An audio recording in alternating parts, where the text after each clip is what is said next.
ঠাকুরগাঁও রুহিয়া উপজেলার ৫ নম্বর ঢোলারহাট ইউনিয়ন পরিষদে টিসিবির পণ্য বিতরণকে কেন্দ্র করে ক্ষোভে ফেটে পড়েছেন স্থানীয় সাধারণ উপকারভোগীরা। বাজার থেকে বাজার তুলনায় এরা বেশি নিচ্ছে, এরা পাইকারি মূল্যে বলে আমাদেরকে মাল দিচ্ছে, কই পাইকারি মূল্যে দিচ্ছে, এরা পাইকারি মূল্যে তো এরা ৫ টাকা বেশি নিচ্ছে, ৫ টাকা ৩ টাকা করে বেশি দিচ্ছে। এরা চাউল বাদ দিয়ে আমাদেরকে সাবান দিচ্ছে, আমরা সাবান দিয়ে কি করবো? আমাদেরকে চাউল লাগবে, আমরা গরিব মানুষ, আমাদের মনে করেন ৫ কেজি চাউল হলে মনে করেন আমাদের ৫ দিন চলবে। গ্রাহকদের অভিযোগ, টিসিবি থেকে যে চাল সরবরাহ করা হচ্ছে তা অত্যন্ত নিম্নমানের ও দুর্গন্ধযুক্ত, যা খাওয়ার একেবারেই অনুপযোগী। যে চালটা দিচ্ছে আমাদেরকে, এই চাল যে চালটা আমাদের দিচ্ছে, এটা চাউল কিন্তু খাওয়া যায় না, এই চাউল কিন্তু খাওয়া যায় না। এই চাউল কোনো পচা বের হয়, হ্যাঁ, ওইটা চাউলের ভাতে খাওয়া যায় না, নরম হয়ে যাচ্ছে একদম। হ্যাঁ, ওই চাউলটা আমরা গরিব লোক যারা আমরা খাচ্ছি, আমরা তো ভাতেই খাইতে পারি না, আমরা নিয়ে ওটা নিবো কেমনে চাউলটা? আর ওদের সাথে 30 টাকা বেশি নিচ্ছে, আমাদেরকে বাজারের সাথে 30 টাকা বেশি দিচ্ছে এরা। অভিযোগ রয়েছে, খুচরা বাজারের চেয়েও বেশি দামে বিক্রি করা হচ্ছে টিসিবির বিভিন্ন পণ্য। সাধারণ বাজারে যে ডিটারজেন্ট পাউডার 3 প্যাকেট 100 টাকায় পাওয়া যায়, টিসিবি প্যাকেজে প্রতি 500 গ্রামের দাম রাখা হচ্ছে 60 টাকা।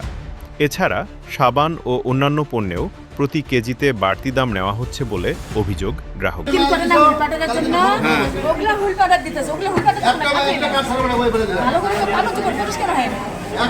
বাজারে যেগুলো মাইক দিয়ে মাইকিং করে যে দেয়, এই 2 প্যাকেট না 3 প্যাকেট বলে 100 টাকা না কত জিনিস ওগুলা মিলে দিতেছে, ওই জন্য ওরা ডিটারজেন্ট পাউডার 500 গ্রাম বাজারে 50 টাকা পাইকারি মূল্য, কিন্তু এখানে লিখছে 60 টাকা।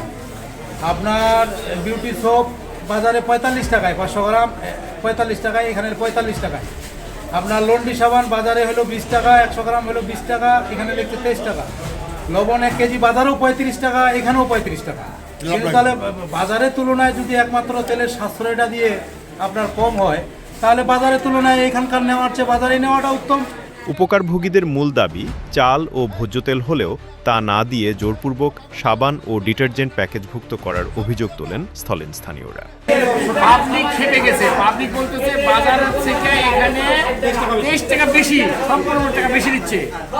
আমাদের মেইন সমস্যা চাউল, চাউলটা যদি দিত তাহলে আমরা 200 খাইতে পারতাম। সাবান তো কিনা পয়সা নাই, আমার দরকার নাই, ভাত খালি মেলা, একবার সাবান দিলে 3 মাস সাবান কিনে আমি পাবলিকের বক্তব্য চলতেছে। এখন ঘটনা হলো আমরা জানতে চাই, গরিব মানুষ, এলাকার মানুষ দুইটা কমে আমরা কিনুক। এখানে এবারের জন্য জানিয়েছে, এবার জন্য দাম বেশি দিয়েছে, দাম বেশি দিয়ে একটা পণ্য বিক্রি করতেছে, এই পাবলিক খেপে গেছে।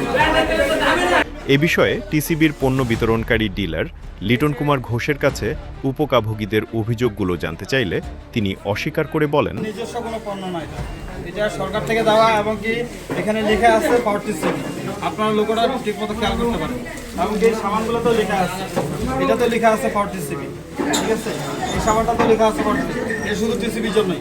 তাহলে আপনি কি বলতে যাচ্ছেন, এই তাহলে কি আপনি কি বলতে চাচ্ছেন সরকারের নিম্নমানের পণ্য দিচ্ছে? সরকার নিম্নমানের পণ্য কেন? এটা ভাই কিভাবে বলেন তো, মানে সাবান কি হুইলটা তো বাজারে 50 টাকা 45 টাকা, এখানে কেন 60 টাকা? লাখ সাবানটা দেখান, হুইলটা তো বাজারে 50 লবণটা কি আপনি দেখেন? আচ্ছা, আপনি হুইলটা মার্কেটিং রেটটা দেখেন কত, এখানে মার্কেটিং রেট, মার্কেটিং রেট, এটা মার্কেটিং রেট এখানে না না, আপনি যে বিক্রি করতেছেন, আপনি যে কোম্পানির বিক্রি করেন না কেন, আপনার এই হুইলে আপনি যে তালিকা দেখালেন, আপনি এই হুইলের মার্কেটিং রেটটা দেখান কত। মার্কেটিং রেট এটা মার্কেটে, হ্যাঁ, আমার প্রশ্ন হচ্ছে আপনি হুইলের মার্কেটিং রেট জানা নাই, তাহলে দেখি আপনি 60 টাকা কেন নেবেন? যে জিনিস বিক্রির আপনার জানা নাই, টিসিবি ব্যানার আছে, হ্যাঁ ব্যানার আছে, তাহলে আপনি জানবেন না? আপনি টিসিবি বিক্রি করেন, অতএব হুইলের মার্কেটিং রেটটা আপনার জানা নাই, তাহলে কি পাবলিককে ঠকানো হবে এখানে?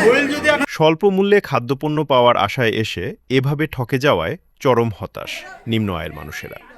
অবিলম্বে টিসিবির এসব নিম্নমানের চাল পরিবর্তন ও চড়া দামের বিষয়ে তদন্তপূর্বক ব্যবস্থা নেওয়ার দাবি জানিয়েছেন ঢোলারহাটের ভুক্তভোগীরা।